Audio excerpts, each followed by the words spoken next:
आकाशवाणी नागपूर. मेधा नांदेडकर आपल्याला ठळक बातम्या देत आहे.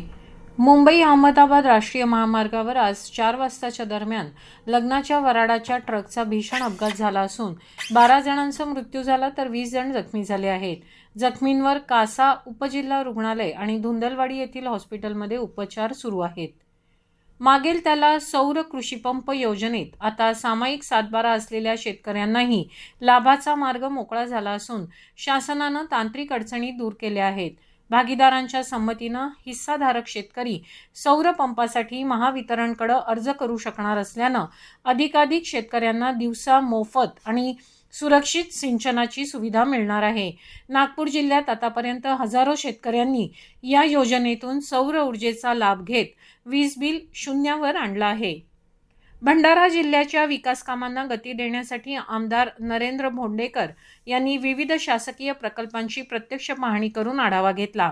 यामध्ये उत्पादन शुल्क प्रशासकीय इमारत, नवीन शासकीय विश्रामगृह, महिला आणि बाल रुग्णालय, वैद्यकीय महाविद्यालय आणि जिल्हा परिवहन कार्यालयाच्या इमारतींचा समावेश होता. हे प्रकल्प पूर्ण झाल्यानंतर नागरिकांना आधुनिक आणि सुलभ सेवा मिळणार असल्याचं त्यांनी सांगितलं.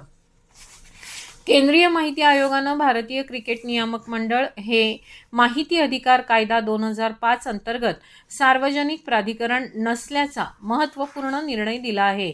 आयोगानं म्हटलं की BCCI ही खाजगी आणि स्वायत्त संस्था असून तिच्यावर सरकारचं व्यापक नियंत्रण नाही. त्यामुळे BCCIला RTI अंतर्गत माहिती देणं बंधनकारक राहणार नाही.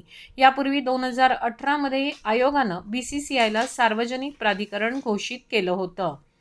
नॅशनल स्टॉक एक्सचेंज ऑफ इंडियानं आज 18 मे पासून इलेक्ट्रॉनिक गोल्ड रिसीट्स EGR क्षेत्रात थेट व्यवहारांना सुरुवात केली आहे. शनिवारी घेण्यात आलेल्या सर्वसमावेशक सराव व्यवहाराच्या यशस्वी आयोजनानंतर हा आरंभ करण्यात आला आहे. ही सराव प्रक्रिया कोणतीही त्रुटी किंवा प्रणालीतील त्रुटींशिवाय पूर्ण झाली होती आणि त्यानुसार सर्व यंत्रणा पूर्वनियोजित रचनेनुसार सुरळीतपणे काम करत असून थेट व्यवहारांना सुरुवात झाली आहे. याबरोबरच हे ठळक बातमीपत्र संपलं. यापुढील बातमीपत्र आपण रात्री 8:42 ऐकू शकाल. नमस्कार.